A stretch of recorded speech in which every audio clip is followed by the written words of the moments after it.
ನೂರಲ್ಲಿಲ್ಲಂತೆ ಬಂದೆ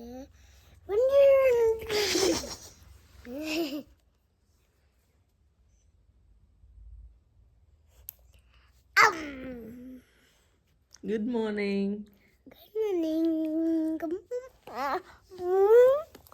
I love you. I said I love you. Mama, I love you. Mama.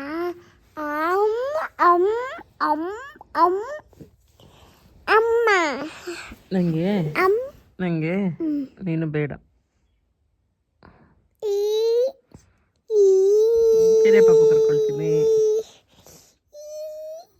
ಬೇರೆ ಪಾಪು ಕರ್ಕೊಳ್ತೀನಿ ಓಕೆನಾ?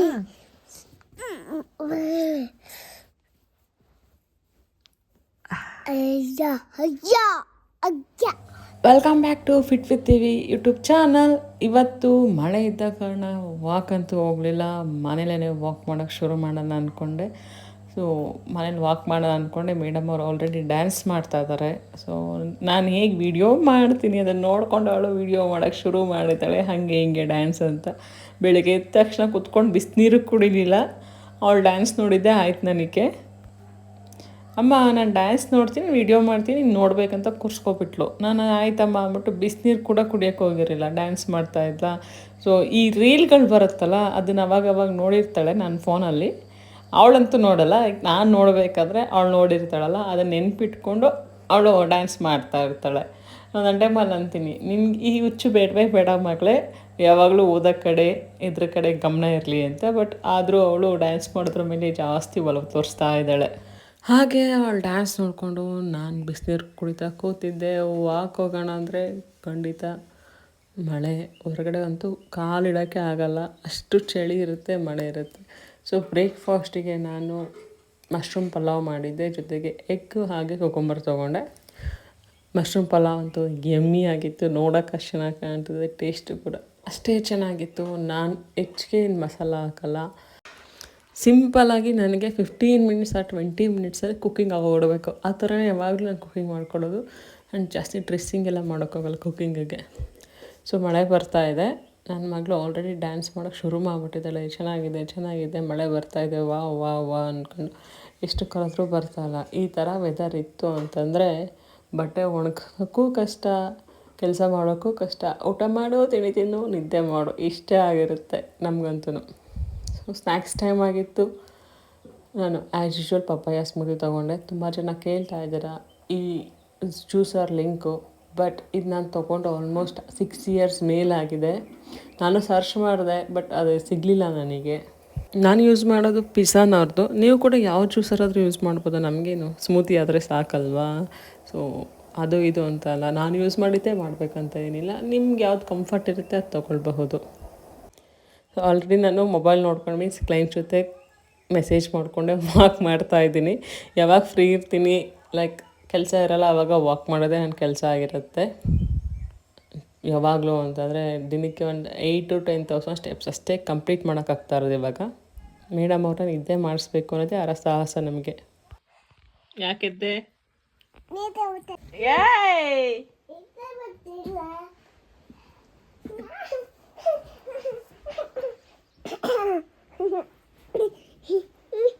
ಯಾಕ ಪಾಪ?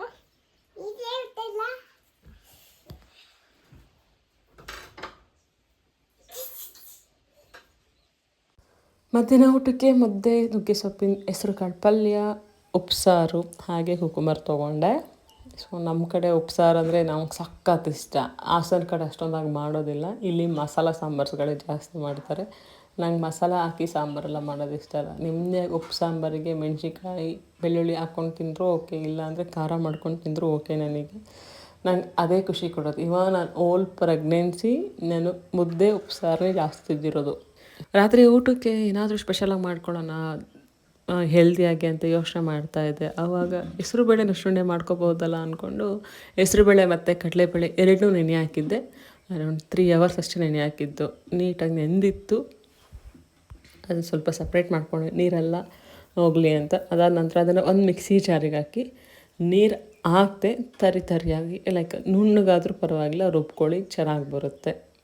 ನಾನು ಈವ್ನಿಂಗ್ ಸ್ನ್ಯಾಕ್ಸಿಗೆ ಮಾಡೋಣ ಅಂದ್ಕೊಂಡಿದ್ದೆ, ಬಟ್ ಈವ್ನಿಂಗ್ ಸ್ನ್ಯಾಕ್ಸಿಗೆ ಕಡಲೆಕಾಯಿ ತೊಗೊಂಡ್ಬಿಟ್ಟೆ, ಬೇಯಿಸಿರೋ ಕಡಲೆಕಾಯಿ. ಹಾಗಾಗಿ ಈವ್ನಿಂಗ್ ಸ್ನ್ಯಾಕ್ಸ್ ಮಿಸ್ ಆಯಿತು. ಸೊ ನೈಟ್ ಊಟಕ್ಕೆ ಮಾಡ್ಕೊಳ್ಳೋಣ ಅಂತ ನೈಟ್ ಊಟಕ್ಕೆ ಮಾಡ್ಕೊಳ್ತಾ ಇದ್ದೆ. ಈ ಥರ ರುಬ್ಕೊಂಡ್ರೂ ಸಾಕು, ಸ್ವಲ್ಪ ತರಿ ಇದ್ರೂ ಏನು ಪ್ರಾಬ್ಲಮ್ ಆಗೋಲ್ಲ, ನೀಟಾಗೆ ಬರುತ್ತೆ. ಸೊ ಅದನ್ನು ಒಂದು ಬೌಲಿಗೆ ನೀಟಾಗಿ ಎಲ್ಲನೂ ಹಾಕ್ಕೊಳ್ಳಿ. ನಂತರ ಯಾವುದೇ ಕಾರಣಕ್ಕೂ ನೀರು ಹಾಕ್ಕೊಬೇಡಿ. ಯಾಕೆ ಅಂತಂದರೆ ನೀರು ಹಾಕ್ತು ಅಂತಾರೆ ಅಬೇಲ್ ಬೇಯಿಸಬೇಕಾಗಿರೋದ್ರಿಂದ ಅಷ್ಟಾಗಿ ಚೆನ್ನಾಗಿ ಬರೋಲ್ಲ. ನೀರು ಹಾಕೊಳ್ತೇನೆ ಮಾಡ್ತು ಅಂತಂದರೆ ತುಂಬ ಚೆನ್ನಾಗಿ ಬರುತ್ತೆ. ನಾನಿಲ್ಲಿ ಆನಿಯನ್ ಏನೂ ಬಳಸಿಲ್ಲ, ಕಾಯಿ ಹಾಕ್ಕೊಂಡೆ. ಸ್ವಲ್ಪ ಕಾಯಿ ತುರಿ ಹಾಕ್ಕೊಳ್ಳಿ, ಇಲ್ಲ ಅಂದರೆ ನಿಮ್ಮ ಇಷ್ಟ. ಬಟ್ ನಾನು ಕಾಯಿ ತುರಿ ಹಾಕ್ಕೊಳ್ಳೋಣ, ಇನ್ನು ಈರುಳ್ಳಿನೂ ಹಾಕೋಲ್ಲ, ಸ್ವಲ್ಪ ಚೆನ್ನಾಗಿ ಸಿಗಬೇಕಲ್ಲ, ಟೇಸ್ಟ್ ಬರಬೇಕಲ್ಲ ಅಂತ ಕಾಯಿ ತುರಿ ಹಾಕ್ಕೊಂಡೆ. ಜೊತೆಗೆ ಕೊತ್ತಂಬರಿ ಸೊಪ್ಪು, ಹಾಗೆ ಮೆಣಸಿನ್ಕಾಯಿ ಮತ್ತು ಶುಂಠಿ ಹಾಕ್ಕೊಂಡೆ. ಇದಿಷ್ಟು ಹಾಕ್ಕೊಂಡು ಸ್ವಲ್ಪ ಸಾಲ್ಟು ಮತ್ತು ಜೀರಿಗೆ ಹಾಕ್ಕೊಳ್ಳಿ. ನೀಟಾಗಿ ಮಿಕ್ಸ್ ಮಾಡ್ಕೊಳ್ಳಿ. ನೀಟಾಗಿ ಮಿಕ್ಸ್ ಮಾಡಿಕೊಳ್ತು ಅಂತಂದರೆ ಟೇಸ್ಟಿಗೆ ಚೆನ್ನಾಗಾಗುತ್ತೆ. ಹಾಗೆ ಸ್ವಲ್ಪ ಇಂಗು ಕೂಡ ಆ್ಯಡ್ ಮಾಡಿದ್ರೆ ನೀವು ಅದನ್ನು ಕೂಡ ಆ್ಯಡ್ ಮಾಡ್ಕೊಬಹುದು. ಸೊ ನೀಟಾಗಿ ಮಿಕ್ಸ್ ಮಾಡ್ಕೊಳ್ಳಿ. ಸಬ್ಬಕ್ಕಿ ಸೊಪ್ಪು ಹಾಕ್ತಾರೆ ಎಲ್ಲರೂ ಇದಕ್ಕೆ. ನಾನೇನು ಸೊಪ್ಪು ಹಾಕ್ತೇನೆ ನೋಡಿ, ನುಗ್ಗೆ ಸೊಪ್ಪು ಹಾಕ್ತಾಯಿದ್ದೀನಿ ನಾನು. ಮನೇಲಿ ಸಬ್ಬಕ್ಕಿ ಸೊಪ್ಪು ಇರಲಿಲ್ಲ, ಸೊ ನುಗ್ಗೆ ಸೊಪ್ಪು ಇತ್ತು. ಯಾಕೆ ಇದನ್ನು ಟ್ರೈ ಮಾಡಬಾರ್ದು ಅಂತ ನುಗ್ಗೆ ಸೊಪ್ಪು ಹಾಕಿನೇ ಟ್ರೈ ಮಾಡಿದೆ. ಟೇಸ್ಟ್ ಚೆನ್ನಾಗೇ ಬಂತು. ಅಷ್ಟೇನು ನಮಗೇನು ಸಬ್ಬಸಿಗೆ ಸೊಪ್ಪಿಗೂ ನುಗ್ಗೆ ಸೊಪ್ಪಿಗೆ ಡಿಫ್ರೆನ್ಸ್ ಏನು ಗೊತ್ತಾಗಲಿಲ್ಲ, ಚೆನ್ನಾಗಿ ಬಂತು. ಸೊ ಒಂದು ಪಾತ್ರೆ ಇಟ್ಟು ನೀರು ಹಾಕಿ ಅದೆಲ್ಲ ಬೇಯಿಸ್ಕೊಳಕ್ಕೆ ರೆಡಿ ಮಾಡ್ಕೊಂಡಿದ್ದೀನಿ. ನಿಮ್ಗೆ ಯಾವ ಶೇಪ್ ಬೇಕೋ ಆ ಶೇಪಲ್ಲಿ ನುಚ್ಚುನುಂಡೆ ಮಾಡಿಕೊಂಡು ಹಬೇಲಿ ಬೇಯಿಸ್ಕೊಳ್ಳಿ. ಅರೌಂಡ್ 10 ಮಿನಿಟ್ಸ್ ಬೇಯಿಸಿದ್ರೆ ಸಾಕು. ನಿಮಗೆ ಹೆಮ್ಮಿಯಾಗಿ ಹೆಲ್ತಿಯಾಗಿರುವಂತಹ ಹೆಸರುಬೇಳೆ ಕಡಲೆಬೇಳೆ ನುಚ್ಚುನುಂಡೆ ಆಗುತ್ತೆ. ಆ್ಯಂಡ್ ನಾನು ಇದ್ರ ಜೊತೆ ದೋಸೆ ಆಗಲಿ ಚಪಾತಿ ಆಗಲಿ ಏನೂ ತೊಗೊಂಡಿಲ್ಲ. ಇದು ತಿಂದ್ರೇ ಫಿಲ್ ಆಗುತ್ತೆ ಹೊಟ್ಟೆ. ಇದ್ರ ಜೊತೆ ಸ್ವಲ್ಪ ಚಟ್ನಿ, ಹಾಗೆ ತುಪ್ಪ ಹಾಕ್ಕೊಂಡಿದ್ದೆ, ಹಾಗೆ ಸೌತೆಕಾಯಿ ಹಾಕ್ಕೊಂಡೆ. ನೋಡಿದ್ರಲ್ಲ, ಇದಾಗಿತ್ತು ನನ್ನ ದಿನ. ಇಷ್ಟ ಆದರೆ ಪ್ಲೀಸ್ ಸಬ್ಸ್ಕ್ರೈಬ್ ಆಗಿ, ಲೈಕ್ ಮಾಡಿ. ಡೌಟ್ಸ್ ಇತ್ತು ಅಂದರೆ ಕಮೆಂಟ್ಸ್ ಮಾಡಿ. Thank you. ಹಾಗೆ ಹೆಲ್ದಿ ಡಯಟ್ ಪ್ಲ್ಯಾನ್ ಬೇಕು ಅಂತಂದರೆ ಜಸ್ಟ್ ವಾಟ್ಸಪ್ ಮಾಡಿ. ನನ್ನ ನಂಬರ್ನ ಡಿಸ್ಕ್ರಿಪ್ಷನಲ್ಲಿ ಹಾಕಿರ್ತೀನಿ. ಪೇಯ್ಡ್ ಪ್ಲ್ಯಾನ್ ಆಗಿರುತ್ತೆ.